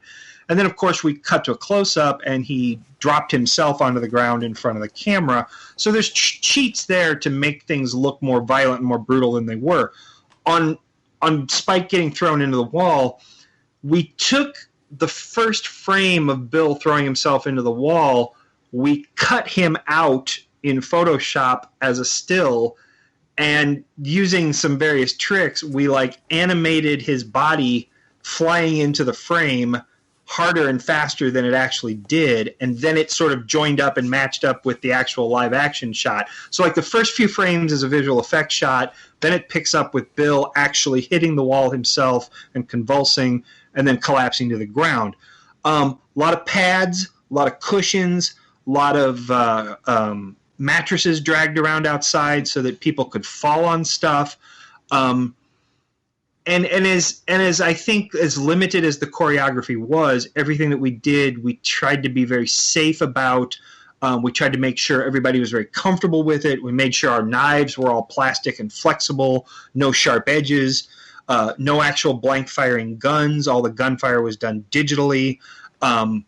So we really try to be careful. The robber getting pulled through the floor, he was shot green screen, and he reacted like he was getting pulled, and then we whipped the camera up, which made it look like he was getting pulled down, so we composited him in later. He didn't actually get pulled through the floor, obviously. So there's a lot of cheats, and there's a lot of sleight of hand going on. But because we had some sense of how you're supposed to do things, we were able to do kind of a reasonable facsimile of those actual stunts, and we just proceeded carefully, but took things easy. But I have to say, even though I got in shape and I tried to stay prepared for this, there were mornings after where I felt hungover and beaten with a baseball bat. There were days after we got done shooting, I could barely walk, I could barely pick stuff up to carry it. I don't think of myself as old and run down, but there is nothing to make you feel your age like shooting a Batman film. So he's supposed to be 55 years old. I'm 52 now. I can't imagine having shot this film 3 years from now. And yet you're planning on doing it. Well, and even though we're planning on doing more films, I have a sense of what's going to happen, and I'm prepared for what's going to happen, and I know how much harder I'm going to have to work at it. But yeah, even despite the preparation and the exercise and the stretching and everything else. There were just days where I just came off this thing. I felt like death warmed over a couple times. There were a couple times Gayle saw it. I couldn't really get out of bed the following morning. Like, I'd have to roll over and sort of sit up sideways and sort of scooch myself off the bed. I couldn't just sit up I couldn't sit up in the bed and just jump off the bed. I kind of had to sort of roll myself off the bed. There were a few rough mornings after on this shoot. But, it's still, I'm looking back at it now with nothing but fun and nothing but good memories. I can talk about the pain and talk about the physical stuff, but you're going to do it all over again. Yeah, I have a huge smile on my face right now as I'm talking about it. So, it's all good. It's all good. It's the interesting part about, I think, when you do projects like this, or any project in general that's an artistic endeavor, it's the completion of it. And I think it winds up being the difference between people, I think, actually being successful in a career path like this or not being it. It's the ability. You mentioned the scheduling. I thought that was interesting that you went there, because I was thinking about that throughout this project. I'm like, wow, the amazing part of this one that it is completed. I really mean that and I don't mean just a fan film. I'm talking about film in general. What you do to put all of that together and to, just get every shot complete, reshoots complete, editing, the things that you need to do in order to put the puzzle pieces together, because you don't shoot these in the same sequence that we see them in. Sure. It's just amazing. But this, when we're getting to the end, I'm looking at the Joker sequence, and I'm just marveling at the fact that you were able to put this together and get it done and deliver it to such fidelity. It says a lot about the work ethic of yourself and everyone involved. Well, I think it's, to be honest, I think it's what separates the men from the boys, if you will, because I know a lot of talented filmmakers. I know a lot of people who have aspirations to do stuff. And some of it's here in my area. Some of it's my contemporaries, my peers, and some of it's, people in Hollywood. I really genuinely love what I do. And although it's hard work, to me, I have a hard time making excuses. There'll be times when I'm sitting here going, God, I'm tired. I don't want to go do those pickup shots. I don't want to redo this again. I'm tired of shooting. I don't want to go back out there and be Batman tonight. But my pride in the project and my sense of duty to the project always wins out. And there are people I know who call me obsessed. There are people I know who call me anal retentive. I'm one of them. But I also feel like not a lot of people get to do this. Not a lot of people get to make films. Not a lot of people get to make a Batman film. And to me, it's almost like it's my duty to Batman. It's my duty to the project, to any project really, that I see it through and I do the best job that I can. We talked about how do you know when you're done? Like I said, I know when I'm done if I've done my best. But yeah, if I haven't done my best, I have a really hard time with the project, and I have a really hard time. I know that I got to put this out there for posterity. I know that this thing is going to live forever, one way or the other. And I'd rather it live forever in the best possible light than me have to. I mean, looking back on it and having regrets, or looking back on it and wishing you'd done things differently or you learned from things, is one thing.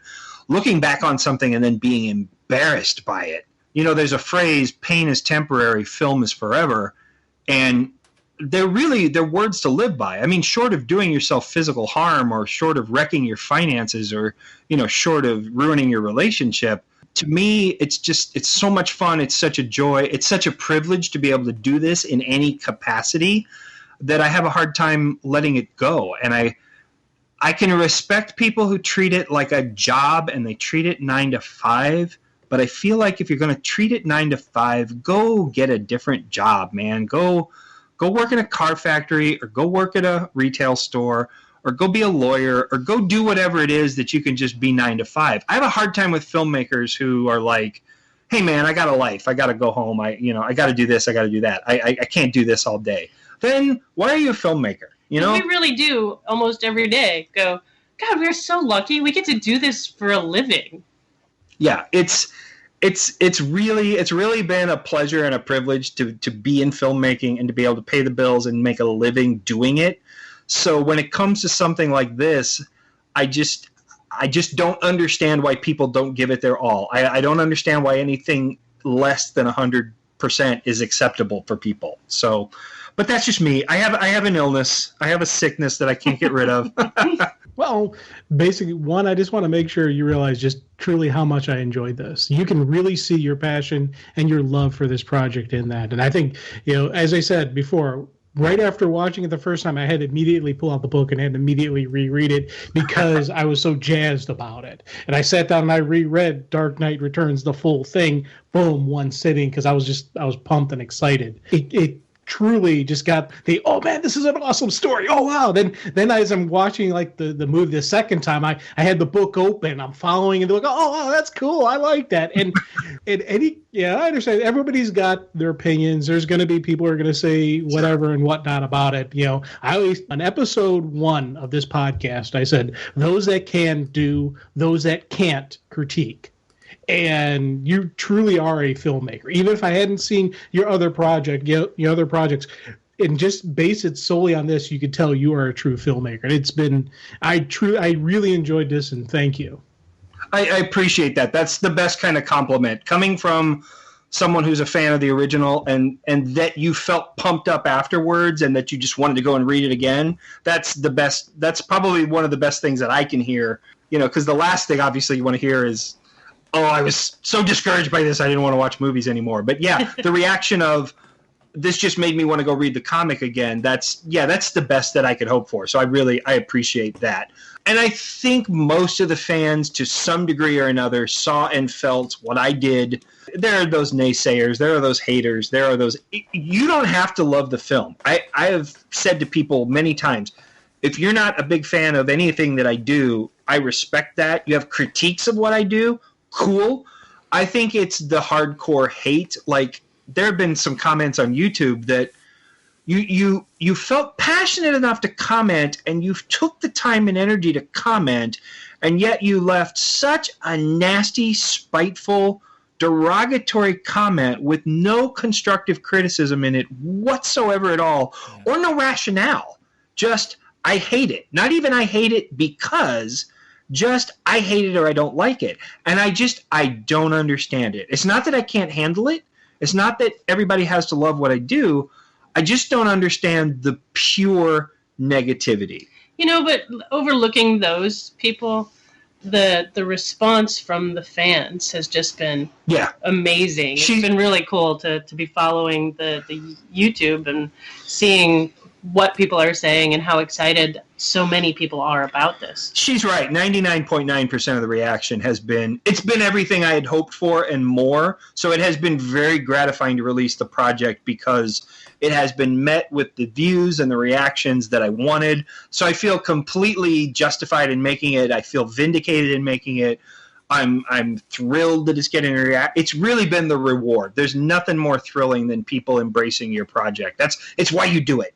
You do it because you think somebody out there shares the vision that you do. And they love you. They really love you. Yeah, so when they like you, when they really like you, it is genuinely a fulfilling thing when that happens. It really is. Even on our little fan film sub-level of the world, it's really a fulfilling thing. It really is. Are there going to be more of these? The funny part is you started to allude to that during this. So I'm actually really anxious to know about that. Is there going to be more? Because I guess from my end, one of the reasons why I wasn't asking that, traditionally when you think of fan film endeavors, they're one and done. In this case, I know there's been talk of more, what? Well, there wasn't talk of more until this one got released, and the fans started clamoring. I really didn't, honestly, I know this is going to sound stupid, but I didn't honestly think about more. I talked about the casting and how I really wasn't thinking about casting beyond this one. I really only talked about just this was the part I wanted to get out of my system. If I couldn't do the whole film, if Warner Brothers wasn't going to hire me and wasn't going to pay me $50 million to do this was the chunk that I wanted to accomplish on my own. This would satisfy me. I was so oblivious to the concept of what fans might do or what they might ask that as soon as it premiered, November 23rd, 7:05 p.m. and the thing's gotten a dozen views, I think the first comments that came in Where's part 2? Are there going to be more? Oh my God, you got to do more. Please tell me there's a part 2. And it was this huge slap in the face in a good way. Like, oh crap, I didn't even really seriously think about part 2 or 3 or 4. I didn't really even mentally go there. I was so obsessed with getting this done, getting it out the door and accomplishing it that I wasn't thinking beyond that. When all those reactions came in and there were literally hundreds of comments asking for more, so now I've delivered the baby, I've had a chance to recover, I've had a chance to heal, I'm not sore anymore, I don't remember the pain of delivery. So I'm sort of past that point now. You're like, let's have another. I'm like, yeah, let's have more kids. We can have 4 kids. Name them all Bruce. So once I sort of recovered and I saw the fan reaction, I started thinking about it. And I went through a very rational process. And the process was, okay, does it make sense to make more movies? I mean, financially, personally, professionally, does it make sense to make more films? And I thought, well, if we continue to do them the same way, where we don't spend a lot of money, if we continue to do them in a way that works with everybody's schedule, then great. Then that makes sense. If it doesn't get in the way of the projects that we already have scheduled. Obviously, we do a lot of corporate and commercial stuff just throughout the year, and that's our normal work. My friend Jason Contini, who is a filmmaker in his own right, he's been in some of my films. He was in Shadowland. He was the first AD and one of the additional camera operators on The Dark Knight Returns. Jason is doing... He was the taxi driver. He played the taxi driver in The Dark Knight Returns. Jason later this year is doing a feature film. It's a Western called Retribution. At least that's the plan. We're planning to make this Western. And it's going to be Jason's feature film directing debut.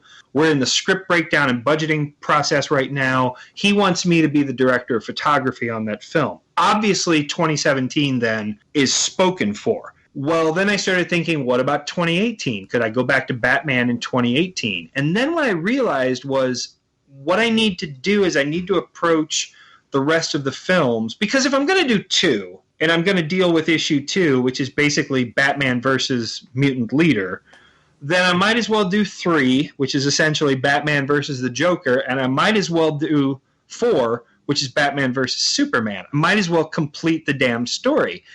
And then when I started thinking more about that, I got excited. I thought, man, what if I end up being the only filmmaker who ever really genuinely tackles the entire Dark Knight saga? What if I'm the guy who does it?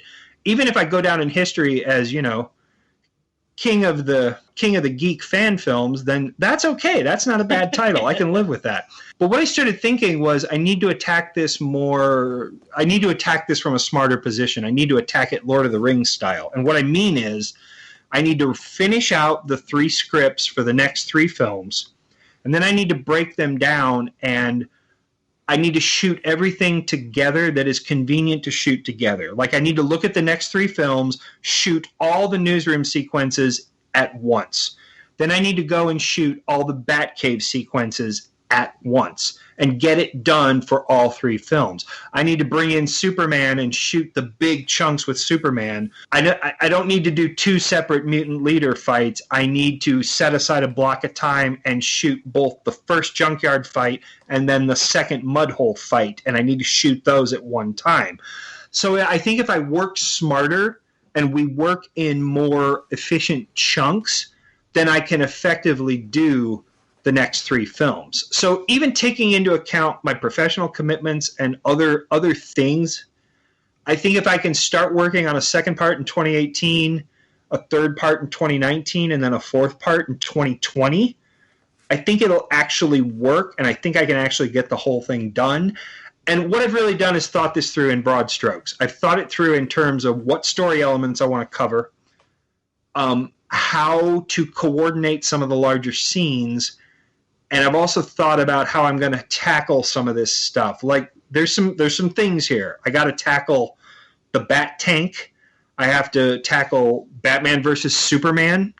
I have to tackle body armor. I have to tackle, Superman deflecting a large nuclear missile into a desert. I have to tackle a blackout in Gotham and Batman riding in on horseback.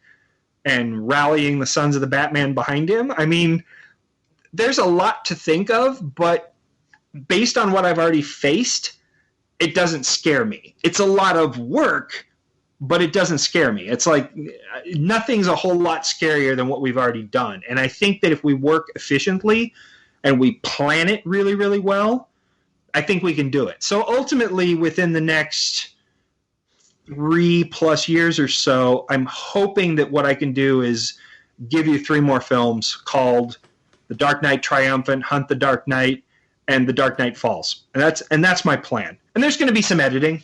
There's going to be some things that were in the comic that are not going to be included. I really don't intend to deal with Harvey Dent's storyline. I know some fans are going to be disappointed by that, but I don't intend to deal with Harvey Dent. I intend to include a lot of the news broadcast, but there's a tremendous amount of the news broadcast stuff in the comics that I don't really want to deal with. I'll give you the sense of the news going on like I did in the first film, but I'm not going to recreate every talk show, every debate program. I'm not going to go through all of that stuff. There are other subplots and other additional sort of vignettes within the story that I probably won't cover, but I'll give you the big strokes. I'll give you the mutant fight. I'll give you the Joker going on the David Endicott show and escaping, and then the showdown in the Tunnel of Love. I'll give you Superman fighting the war in Corto Maltese, then the missile being launched and all of that stuff. I'll give you the big, broad, high point strokes. But he hasn't really thought about this a whole lot. No, but I haven't thought about this. But see, that's the funny thing. As a filmmaker, for me, that's how it works. Like, once it comes together for me, it's like in my head, the dominoes start to fall. Like, I can struggle with concepts forever, but then when the concepts come together for me, it goes boom, boom, boom, boom, boom, and it all falls into place. So as soon as I started to wrap my head around the rest of the film, it went together in my head very, very quickly. All I really need to do now over this next year is sit down, write out the next 3 scripts, and get sort of the map planned out. And then from the rest of there, then it's back to patience and waiting and scheduling and doing things cheaply and, putting all. But I have to say, a ton of people have come out of the woodwork to offer to help. Fans have offered to help. Fans have offered to donate. Friends of mine from around the country have offered to throw things in. So we're looking at bigger and more ambitious, but I think there's going to be more help this time too. Well, and that brings a point up of the controversy, if you will, of fan films. Yeah. And some of the stuff that's been going on lately where studios have been getting wind of some of the fan films who are raising, in my opinion, way too much money to be considered a fan film and have been getting shut down. And this one, we're really, really trying to keep it clean, that we're not making any money on the film. And it's a little touchy to try and figure out, well, do we accept donations from the fans to move forward on the other projects? And how does all of that work and not get us in trouble with the studios? Because this is a high quality project. We want the studios to see it and go, nice job, Wyatt. Yeah, we've got this film we need you to direct. Because despite my frustration with how certain things are handled, so many things. I'm disgusted with how George Lucas handled the prequel trilogy. I have mixed feelings about a lot of what Warner Brothers has done with the ongoing DC films. So whereas I'm very critical of, I absolutely completely respect ownership. I absolutely completely respect copyright. As filmmakers ourselves, we've gotten stuff pirated. We know. Yeah, that's tough when your income is based on selling what you make. It's very frustrating when people pirate the work. So, when Paramount shut down the Star Trek fan film makers, Star Trek Axanar, and depending on who you listen to, they raised anywhere from $600,000 to $1.2 million to make this film, and I thought that was just completely idiotic. What did they think Paramount was going to do? Somebody was making some money if they're raising $600,000. Yeah, and they basically solicited people, like, when you offer people rewards, when you say, here, give us money and we will give you something in return, you've essentially pre-sold a movie to somebody that you don't own the rights to. And it frustrates me. I think sometimes fans, this is what makes them great and this is what makes them problematic. Fans feel ownership. And bless them for that, because fans keep franchises alive. But fans don't own Star Trek. They have investment in Star Trek. They have emotional attachment to it. But when you go to court to try to argue that you have the right to make your own Star Trek film, no, you don't. Not and get paid for it, you don't. So as passionate as I am about The Dark Knight and as critical as I am of how Warner Brothers has handled the film universe, I still absolutely respect their right to own it, their right to exploit it, their right to make money, and my absolute lack of right to make money off of it. So, so I have a balance on that one. And I have a respect for the actual copyright owners. So, for what that's worth. Well, especially considering the fact that you are one yourself. I mean, it makes sense. I mean, and honestly, I think it's a good lesson for people. I would argue that a majority of people who go the route, I don't know if a majority is the right thing, but a lot of people, at least, that go into the fan film route are really people that are either in filmmaking or aspiring filmmakers. And it's good for them to remember, it's going to be you hopefully it's going to be you at some point where it's going to be your product, your properties. And you want the same respect given to what is yours as you give to the properties that you're using at that time. Yeah. I have a passion for it, and that's why I'm doing it. It's a passion project. And let's not kid anybody, and if Warner Brothers is listening right now, the benefit to us is the reputation, the publicity. People come back through the grapevine and they ask us to work on stuff, and people want to hire us because of this. And, we're doing podcasts with nice, fun people like you. I mean, this isn't – it's not like we don't get the rewards on some level. Nobody's paid us. But, this helps us. If we do a good job and it's well received by the fans, it comes back to us, even if it comes back to us in goodwill. It comes back to me in goodwill when I go to conventions and it's like, oh, my God, you're that Batman filmmaker guy. I mean, it's something that will come back around to me for years to come. So it's not like I don't get something out of it. I just don't get cash out of it. That's all. Holy caffeine! I want to remind everyone about our show voicemail line. It's 1-440-388-4434 or Dr. Norge on Skype. We love having you part of the show, so feel free to call in. Actually, if you want to talk about the Dark Knight Epic fan film, a great way to do that. Or on next episode, if you want to share your comments on Shadowland. What did you think of the movie if you join us with it? We'd love to have you a part of that discussion. So feel free to call in on that episode or a future episode. We'd love to follow up with you on that one. Remember, our show website, ragingbullets.com, is where you're going to find out updates about the episode. Actually, this particular one was a little delayed because of the fact that it's in basement flooding. So apologies for the delay on the episode, and thank you for your patience. But we did wind up getting a wonderful, epic 3.5-hour recording with our wonderful two guests, and we will share part 2 of that in our next episode. Mr. Segulin, we are sponsored by DCBService.com and InStockTrades.com. What is going on over at DCBService.com?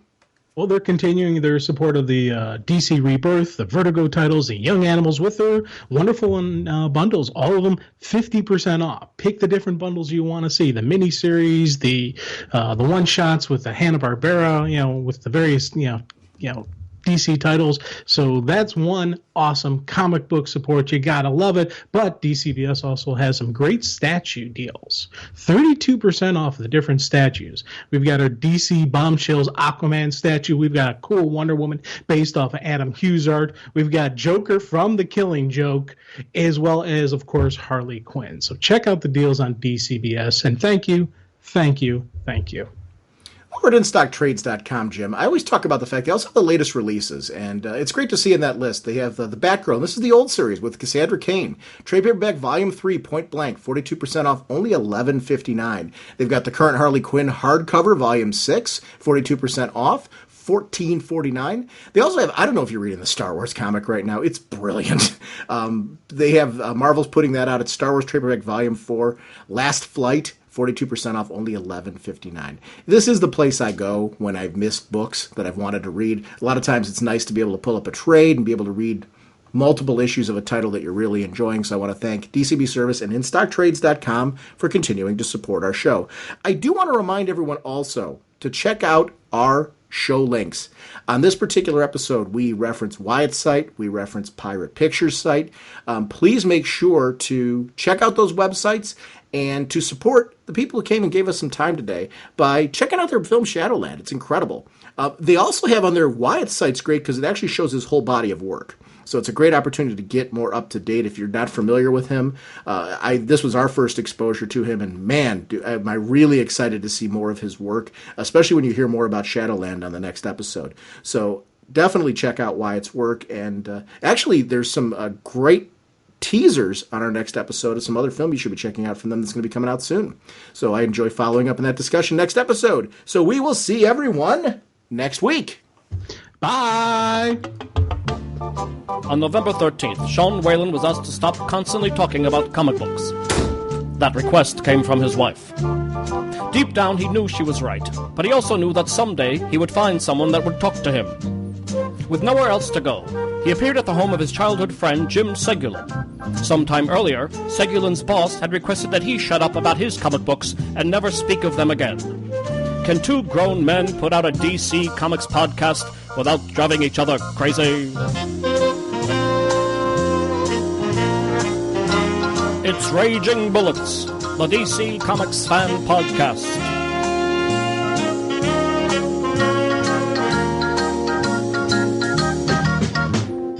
With Sean Whalen as Dr. Norge, and Jim Segulin as the Sensei of the Whatnot and the Duke of You Know.